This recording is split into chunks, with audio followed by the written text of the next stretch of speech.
Good morning mga kaibigan. Ito ang sitwasyon ngayon sa aking mga gulay. Nagiba yung aking papaya. Tapos yung aking malunggay is naputol yung sanga. Ayan po. Naputol ang sanga ng malunggay. Sayang naman ang mga dahon.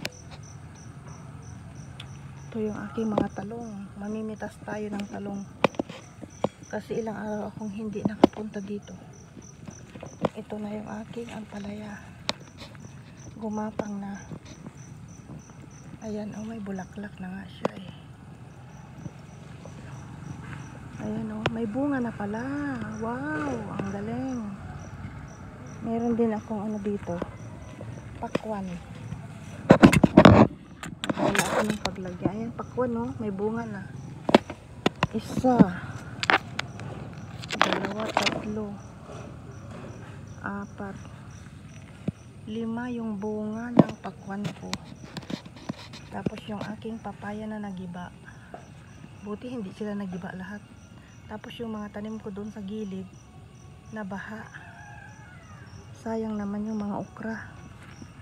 Kulay red na okra pa naman yun. Ay nako. Ang hirap. Pag bagyo ito, talong. Sumayad na sa lupa. Guntingin ko na. Harvest na natin. Yung talong hindi yan maapektuhan sa bagyo. Ayan o, malaki na sila.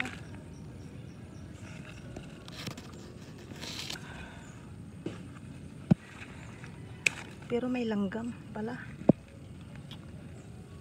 Kunin ko na rin yung maliit. Pwede nang igulay.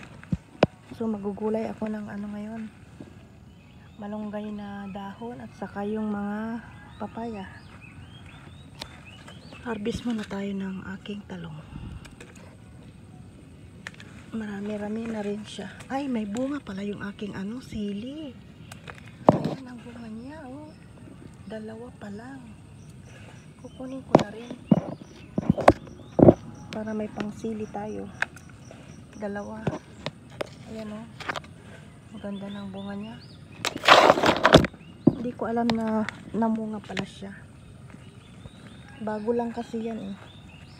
Unang bunga niya. Ayan ang mga talong.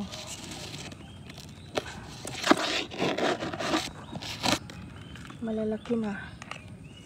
Ito maliit. Kunin ko na. Ayan o.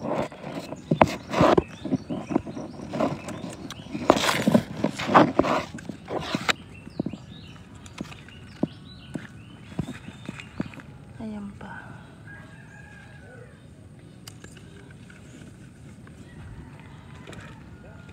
Wala na pala akong bagoong. Punta tayo sa tindahan mamaya. Ay ako. Yung aking red atis nabuhay.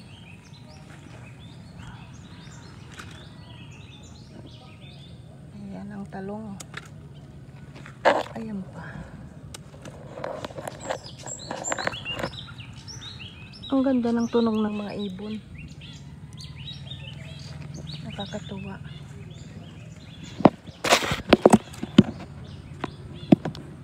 Ayan, ang aking mga talong. Ito, pwede na rin ito. Ay, hindi muna. Ay, kunin na lang. Yung kamatis ko, nabuhay din. Ayan. Ayan pa yung bunga niya, oh, ng melon. Ay, Diyos ko Lord. Ayan, marami akong napitas. Kukuha din ako ng malunggay leaves. Saka yung papaya. Pipiliin ko yung malaki. Sayang naman. Ayan, oh. Nagiba.